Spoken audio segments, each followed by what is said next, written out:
everyone, how's it going? Thanks so much for tuning in.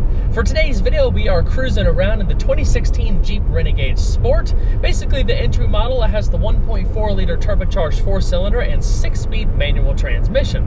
A lot of you have already seen my review of the Trailhawk model. We were fortunate enough to spend a week with one last summer when they first came out, and I absolutely loved it. I mean, my wife has a 2015 Kia Soul Exclaim, so it was pretty cool being able to compare the differences and stuff. And this is Jeep's first foray into the compact crossover segment, so it's a pretty different vehicle, and if you're looking for something in this class, it's definitely something you're going to want to consider. And we'll talk about why I wanted to shoot this video, because we've covered the Renegade in such great detail in that previous video that it would have just been redundant to do it all over again for this weekly press vehicle. So we're going to cover the differences and my opinions as far as this particular powertrain goes, because the other one that we had the 2.4-liter Tiger Shark 4-cylinder and the 9-speed automatic. So this is quite a bit different. A lot of the press cars we test out are pretty well equipped, and this is very, very simple. I mean, no sat-nav, no touchscreens, no frills or anything, but it's a wonderful ride, and I will explain why. Of course, if you'd like to check out my review on the Trailhawk model, the link can be found in the top right-hand corner of the video. And some of you may or may not know this as well, but the Renegade shares a platform with the new Fiat 500X, which is less of a hardcore off-roader looking crossover thing, but a lot more stylish and more rounded and everything like that. It's got some extra Italian flavor to it. So if you'd like to see that video as well, it's also in the top right-hand corner of the video.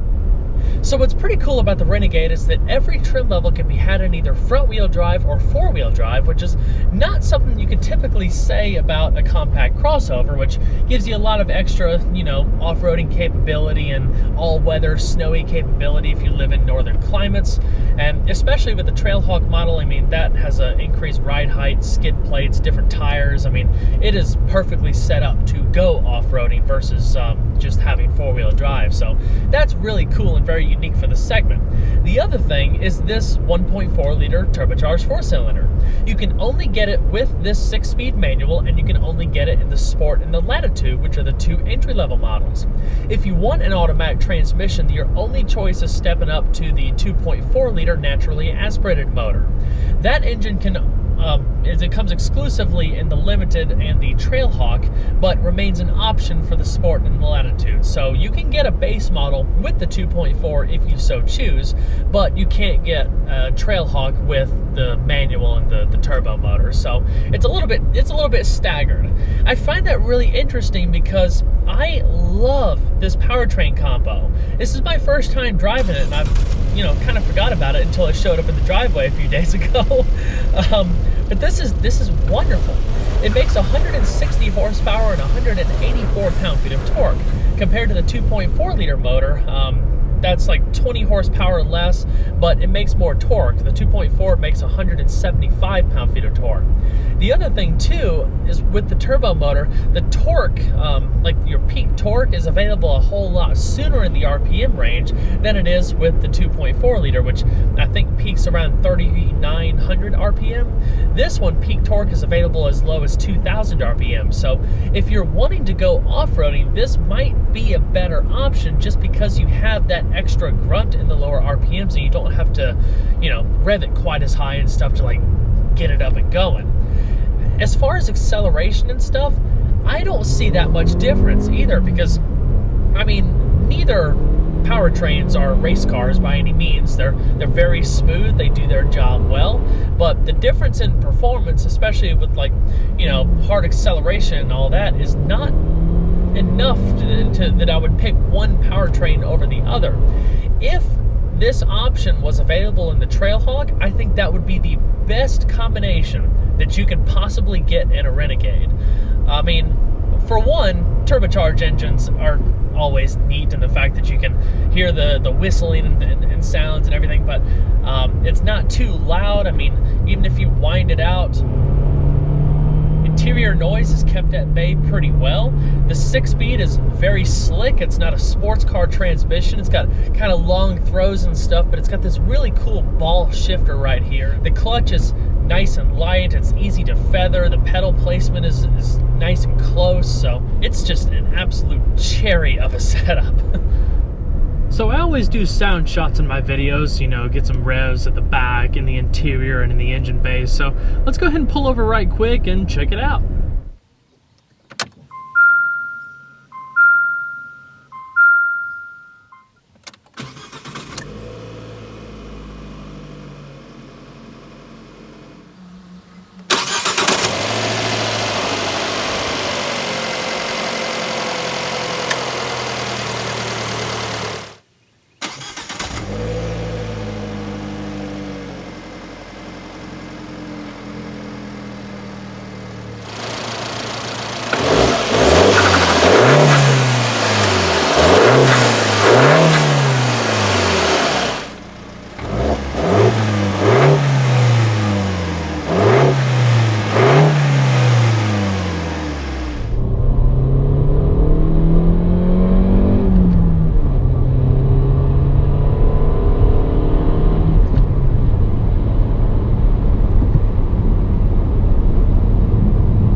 Isn't all that different either between the two motors. I mean, the 1.4 has a little bit better mileage and can achieve a little over 30 miles to a gallon on the highway.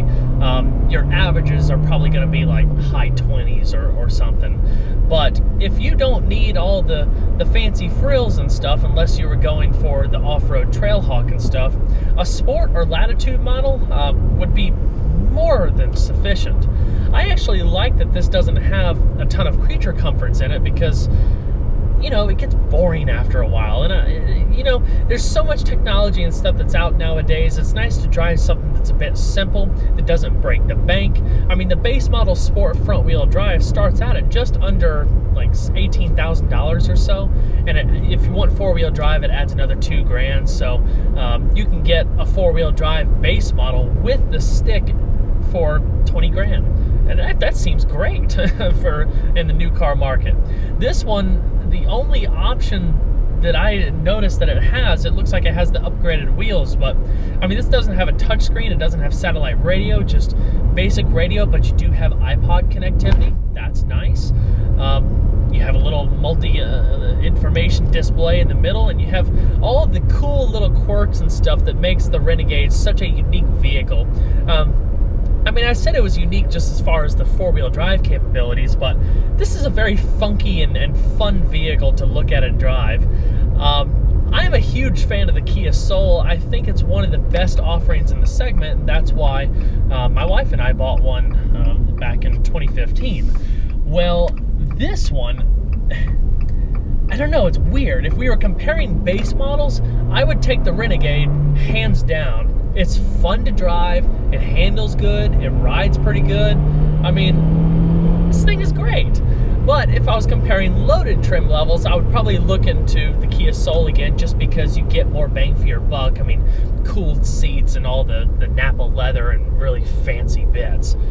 The fact of the matter is, the Renegade is an excellent choice for its segment. It's very well-rounded in a lot of areas, and I like the styling. I like the fact that it has the traditional Jeep cues, and there are so many heritage touches. And if you check out my review of the Trailhawk, I go through all of the Easter eggs found throughout this thing.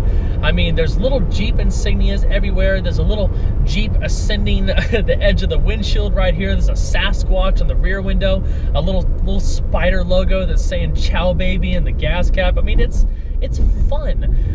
One of the coolest things on the interior, for one, on the Trailhawk, you get all these ruby red accent pieces and stuff, but the tachometer, instead of having like a defined red line, there's a splash of orange mud.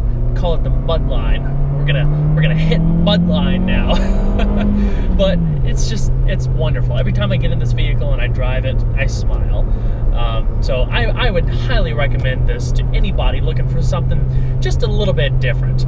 If you want something with that more Italian flavor, something a little softer, more luxurious looking, dare I say, the Fiat 500X again is really good. There's a lot of excellent offerings in the segment. It just makes that choice so much harder. So let's talk about build quality and the overall interior environment. I think this is a little bit bigger, and without looking at my previous review and the specs and stuff, I still think this is a bit bigger than the Kia Soul, especially in headroom. This is a very tall roofline, which is nice because it makes it more accommodating, especially in the rear seat. Cargo space is pretty good. The seat comfort is pretty good. These don't have any form of adjustable lumbar or anything, but you do have manual height adjustment, you know, sliding, reclining, and all that good stuff. And there's a decent amount of lower back support already built in, so I don't feel like I'd need any adjustable support for this, which is definitely pretty nice. You can get a base model without feeling like it's all stripped out, you know. Overall build quality I also think is pretty good. I mean, like a lot of Chrysler or Fiat Chrysler automobiles' latest products, there's a lot of soft touch material in all the key areas. There's some harder material up here. I wish that was a little bit softer, but you have a lot of padding across the middle. It's more of a premium like leatherette in the upper trim levels, but this one is cloth. The dash panel is all finished in soft touch material. Of course, you have a padded armrest, so it's just enough. Like upper trim levels, you can get a leather wrapped steering wheel, but even the basic urethane setup is nice. It'll be more durable in the long run probably, and you still have the grip bolsters, which feel nice in your hand.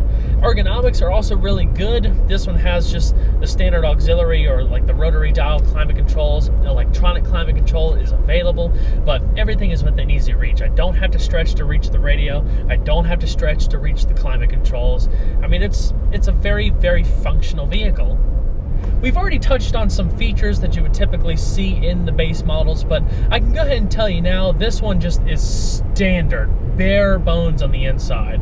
You don't have the option of manual windows for people who like it really, really simple, but you don't have Bluetooth, you don't have hands-free like telephone, no backup camera, but you do have radio controls in the back of the steering wheel. So even though it's a base model, it's not the same type of base model that you would expect from like 10-15 years ago. It's still very nicely equipped. Of course, there's a bunch of extra options. You can get leather upholstery, push button ignition, keyless entry, remote start, and all the fancy bits, you know, the electronic climate control, full navigation, and like a 6.5-inch screen. So this guy is pretty much the limit. For a loaded Trailhawk with absolutely everything, you're probably going to expect to see around a $30,000 price tag, which is a lot for its segment, but considering what it's competing against, like a loaded Kia Soul Exclaim is probably about $27,000, and then you throw in the four-wheel drive system and the added off-road capabilities, and even though it's pricey for what it the segment compared to like some larger things, it still offers a lot for its segment if you're an off-roading enthusiast. A lot of the joy that I have with this vehicle has to do with the manual transmission. I mean, if it had the automatic, and obviously I've driven the automatic before, I wouldn't be so elated as I am with this. Being a Jeep that's supposed to be an off-road themed vehicle, even though the Renegade plays in a different segment that's very different from your traditional Jeep, it still feels proper. I would pick this all day long, and just the driving experience alone would make me want just the entry level more than anything. I don't need all of the fancy bits and stuff. All the essentials are there. The build quality is there. The comfort is there. You have air conditioning in this particular model. I mean, the radio is decent. You got all of the bare essentials, and that's what you need. That's what Jeeps are all about. I mean, you have loaded Grand Cherokees and all of that kind of stuff, but I think this represents all of the Jeep fundamentals in this segment, which is what makes the Renegade an awesome choice if you're considering something like this. To summarize real quick, pricing ranges from about $18,000 for the entry model to about $30,000. You have the Sport, the Latitude, the Limited, and the Trailhawk. There's a couple like new special editions, like color packages and stuff for 2016. But that's basically it. There is literally a Renegade for every single person, which is really cool. You could be an off-roading enthusiast and go full-out Trailhawk, or you can just do base commuter, front-wheel drive, manual transmission. But either way, it's a really cool vehicle, and it definitely deserves your attention. I like the styling. It's very cool, very funky, fresh, fun to look at. It's just a joy to drive. Thank y'all so much for tuning in. There's always a lot more where that came from. Take care, everyone. From 2000 to 2003, the S2000 was powered by a naturally...